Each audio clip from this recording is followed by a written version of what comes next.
Señores, bienvenidos a Todavía es Temprano. Hoy vamos a estar acompañándolos hasta las 5 menos 20 aproximadamente con un poco de información y cosas que van a ir ocurriendo aquí. 5 menos 20, obviamente, porque empieza después el fútbol. Vamos a arrancar el programa del día de hoy con los titulares más importantes para nosotros.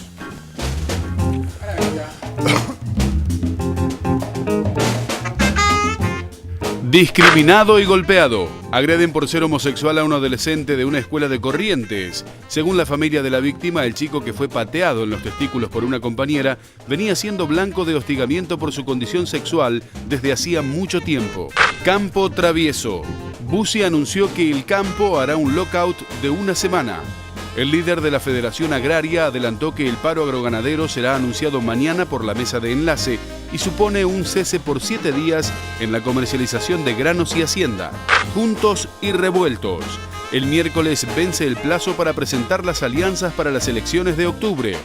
La próxima fecha clave para el armado electoral es el 22 de junio, cuando vence el plazo para la presentación de candidatos para las primarias de agosto.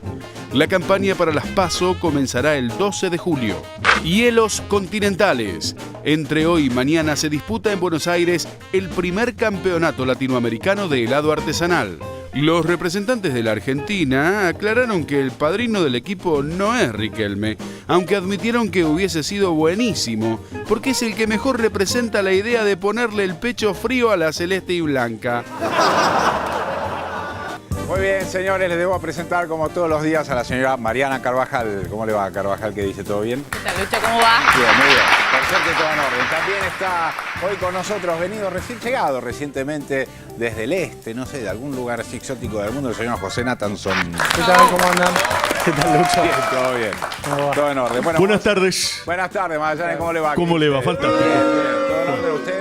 Sí, su gente, no la que abuchea. No sé, a gente, digamos. Leí una nota el sábado en Clarín, pensé que lo iba a ver vestido de manera distinta. Sí, usted sabe que lo pensé, Magallanes, en un momento, Sí, pero bueno, aflojé, a último momento aflojé porque si no me parecería mucho. Después desarrollemos el tema.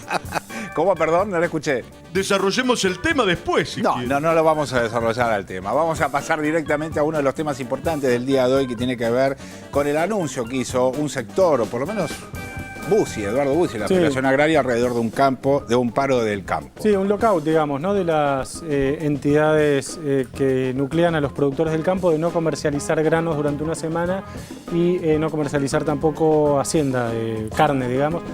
Bussi aclaró que hay carne en Liniers como para que no falte en las góndolas, pero de todos modos no veo otra manera de leerlo que una presión hacia el gobierno, digamos, ¿no?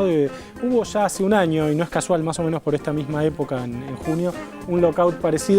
Es la época de la cosecha gruesa. ¿Qué reclaman? Y dicen que el gobierno los desatiende, digamos. Que reclaman buen trato. Reclama buen trato. Realmente a mí me llamó la atención. Nunca encontré un reclamo sectorial de esa naturaleza. Aparte, para llegar a un extremo como un lockout, ¿no? Es que lo que pasa es que me parece que no pueden decir exactamente lo que reclaman, porque en el fondo lo que quieren es menos retenciones y devaluación, digamos, vamos. Pero ¿por qué no lo pueden decir? Lo podrían decir, o sea... me parece que es un poco antipático, Lucho. Ok. Me parece, ¿no? Pero decir lo otro, que están ofendidos. Sí, porque las declaraciones de Bussi yo las leí, son realmente interesantes, porque el tipo dice, bueno, que llamamos y no nos contestan, parece como fue una cosa de entre vecinos, digamos. Sí, claro. No es que dicen, bueno, tenemos 4 puntos, queremos esto. No, además dicen, queremos ir todos juntos, y el Ministerio de Agricultura le dice, mire, no es nuestra costumbre ni lo que hacemos además habitualmente. Representan a sectores diferentes. Claro, son sectores diferentes, lo que nosotros hacemos es hacer reuniones separadas, no queremos ir todos juntos. Y se ofenden por eso. Sí, pero en el fondo, lo que está en el fondo siempre es la pelea, menos retenciones y devaluación, que son dos cosas que el gobierno ha dicho que no va a hacer. Digamos. Subamos una cortita, José, respecto de paros. También Camioneros amenazó con un paro de 48 horas sorpresivo, en principio por un reclamo salarial, porque todavía no tiene cerrado su salario, su paritaria. Sí, su paritaria, ¿no? sí, les habían ofrecido 24%, creo, y ellos pedían más, y Pablo Moyano anunció hoy que están en estado de asamblea en las rutas y demás, y que puede haber un paro. Eso sí sería también complicado porque, bueno, un paro de camioneros puede trastocar bastante el comercio y el abastecimiento. Ahora, teniendo en cuenta que es una paritaria, a lo mejor es parte de la negociación, porque reclaman 34%, Sí. eso no son, digamos, las paritarias que se cerraron. Se está cerrando en torno al entre 22 y 25, Exactamente. digamos. Entonces, a lo mejor forma parte de una Sí, negociación. sí, puede ser que sea la primera, digamos, la primera piedra de algo que después se vaya acomodando. Claro está. Vamos a pasar a otro tema. En este caso veíamos también en el resumen de noticias lo ocurrido en una escuela de Corrientes, ¿no? Increíble. Sí, la familia denunció que un adolescente de 17 años sufrió una brutal paliza de una compañera. Le pegó en los testículos y lo dejó gravemente herido, internado, puede quedar con secuelas irreversibles, incluso por ser gay. Esta es la típica discriminación que se encuentra en los colegios, ¿no? Al diferente, por orientación sexual. Y por eso creo que la importancia de llevar estos temas a los colegios. Es el acoso, el acoso en las escuelas, ¿no? Acoso escolar o bullying. Cuando se molesta a alguien, se lo hostiga, se lo toma de punto. Se lo molesta de manera sistemática, digamos. Claro, ¿no? y se lo toma de punto. Esto Claro. lo hemos visto todos en las escuelas. Siempre ha habido un pobre blanco que ha sido molestado. Por suerte ahora se habla mucho más. Quizás cuando nosotros íbamos al colegio no se hablaba del tema como un rótulo, ¿no? Hoy se habla de acoso escolar o de bullying y hay proyectos incluso en el Congreso para aprobar leyes para prevenirlo, sobre todo para trabajar en las escuelas concientizando la cuestión de la inclusión del que consideramos diferente. Sí. Y sabes que el Programa Nacional de Salud Sexual y de Educación Sexual, justamente trata estas temáticas, la no discriminación, entre otras, por orientación sexual. Hablábamos la semana pasada sobre el revuelo que se armó en San Luis a partir de un texto que propuso como lectura una profesora en una escuela de la capital puntana, que fue duramente sancionada porque hablaba justamente de una adolescente que se enamoraba de su profesora, una relación donde veíamos que no llegaba a concretarse, ¿no? Y escuchamos el viernes uno de los alumnos que decía que a ellos les había servido el libro para hablar justamente de estas temáticas en el aula. Bueno, de estas cosas hay que hablar en las aulas, ¿no? De cómo prevenir la discriminación hacia el que expresa una orientación diferente a la heterosexual, que es la que estamos más acostumbrados a ver. Es un pibe que además quedó, Sí. quedó herido en términos Claro, te concretos, digo, no solamente afectivos. está internado y bueno, con secuelas que pueden ser irreversibles. Decía, 17 años. 17 años. Y una compañera le pegó unas patadas en los testículos. Tremendo, ¿no? Porque digo, cómo no se pudo ver antes en la escuela, y también la familia de este adolescente lo que señalaba es como la no reacción del ámbito escolar en torno a la temática. Les avisaron por un mensaje de texto lo que había sucedido. Cuando llegaron a la escuela estaba todavía tirado en el piso este muchacho, y después lo importante va a ser el día después. ¿Qué está pasando en estos días en esa escuela para hablar del tema? Claro. ¿No? ¿Cómo ¿Cómo enfrentás una situación tan tremenda que ocurrió ahora en Corrientes? Pero sabemos que sucede en otros ámbitos también, y a veces no es por una cuestión de orientación sexual, sino porque lleva el pelo de algún color, o tiene un arito, o es gorda, o es flaco, ¿no? Siempre hay algún motivo que genera que se tome a alguien de punto. Y qué mal lo pasan, porque esto es la cuestión, ¿no?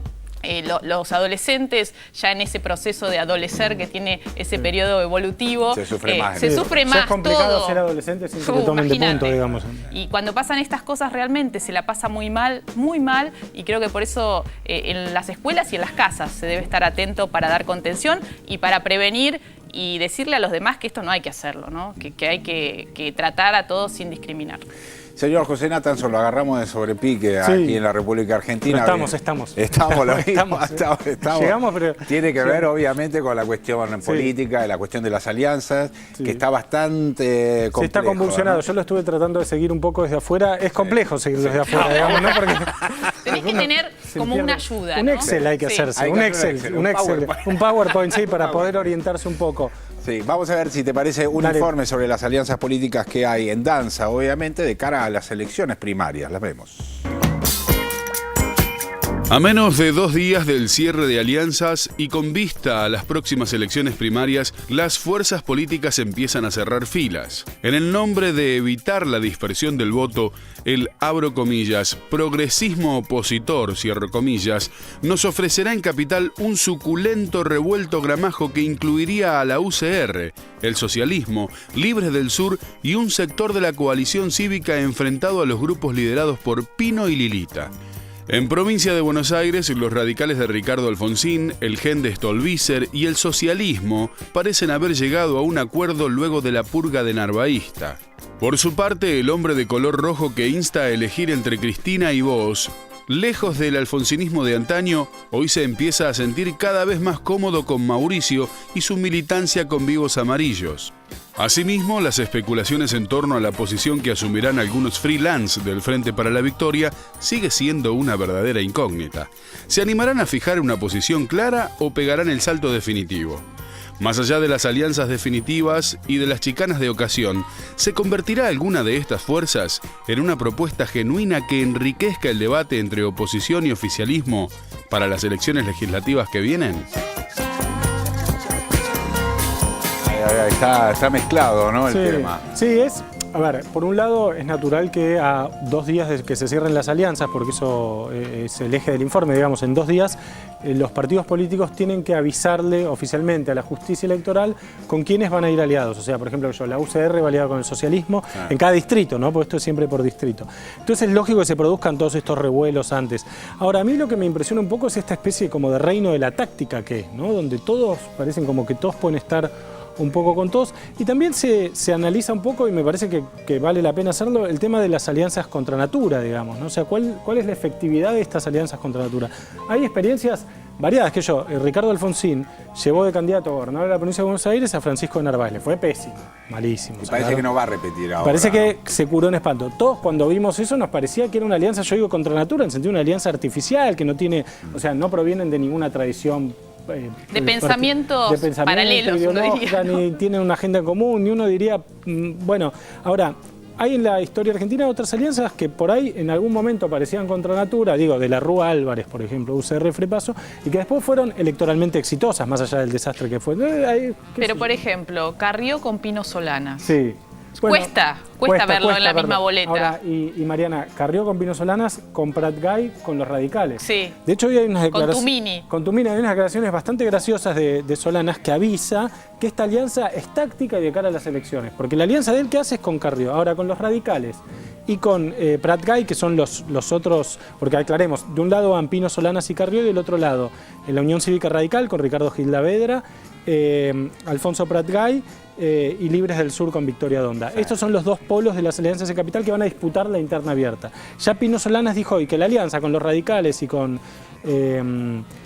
Prat Gay es una alianza táctica, que después de las elecciones se va a desarmar. Lo dijo hoy, o sea, no lo estoy inventando. De hecho, ya dentro de las fuerzas de Pino Solanas en la ciudad de Buenos Aires y algunos comuneros, en la provincia también, claro, empezaron a alejarse ya, anunciaron que se van, que se fueron. El sector de Claudio Lozano y Víctor de Genaro. Bajo el gesto montoncito, ¿no? Montoncito. ¿Y esto con qué se come? Pero si podemos ver la placa también, porque me parecía interesante ir puntualizando la fecha, porque viene ahora un calendario electoral bastante ajustado de cara a octubre. Tenemos el 12 de junio, o sea, el miércoles, el cierre de inscripción de las alianzas, que es lo que habíamos anunciado. El 22 de junio, o sea, 10 días después, se presentan las listas. Por eso estamos también hablando tanto de nombres, porque primero se presentan las alianzas y una vez que se dice quién va aliado con quién, se especifican quiénes son las listas para las primarias, ¿no? Para las primarias. La mayor parte de los partidos no van a presentar listas que compitan en las primarias, sino que van a ir con lista única. Es el caso del Frente para la Victoria del oficialismo en casi todos los distritos.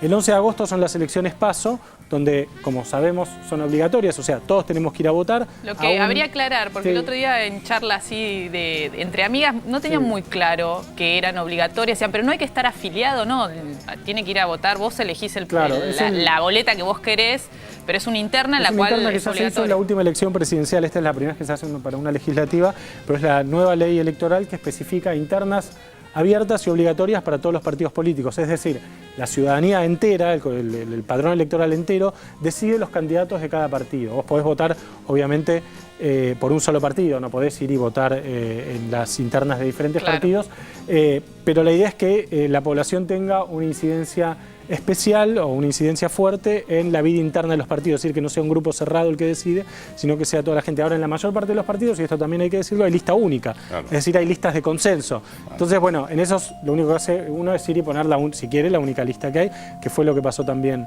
el año pasado. Después tenemos el 12 de septiembre la oficialización de listas y el 27 de octubre las elecciones legislativas nacionales, ¿no? Hoy fue ratificado frente a un montón de versiones que hay, obviamente, en relación a la presentación que han hecho de distintos sectores judiciales con el tema de la elección de los consejeros de la magistratura, que eso es lo que marca por ley, es que tendrían que ser elegidos en esta elección, en las PASO. Bueno, como hay muchas presentaciones y la justicia está suspendiendo la elección de los consejeros a la magistratura en algunos distritos, porque son distritales las cuestiones. O sea, no es que porque un distrito prohíbe o dice no está esta ley no, pero es el Consejo de la inconstitucional. Magistratura es nacional, Lucho. Sí, O sea, es una elección de padrón nacional. Pero es cierto que son jueces, es enrevesado el tema. Pues son jueces, un juez de capital lo habilita, otro de la provincia de Buenos Aires lo prohíbe, otro de Corrientes. Exactamente, entonces empieza a haber una confusión al respecto. Pero las elecciones primarias, esas sí son las que se hacen sí o sí. Claro, eso es lo que está todavía dijo en cuestión es lo de los consejeros. Sí, eso es interesante lo que vos decís, porque fueron las declaraciones del director nacional electoral, Alejandro Tulio, que dijo que va a haber internas, va a haber paso, primarias abiertas, obligatorias, etcétera, que lo que en todo caso se puede suspender, si es que la justicia así lo decide, son las elecciones para los consejeros de la magistratura. Exactamente. ¿Quedó claro entonces? Y si no, lo seguiremos explicando. Y si no, estamos acá para eso.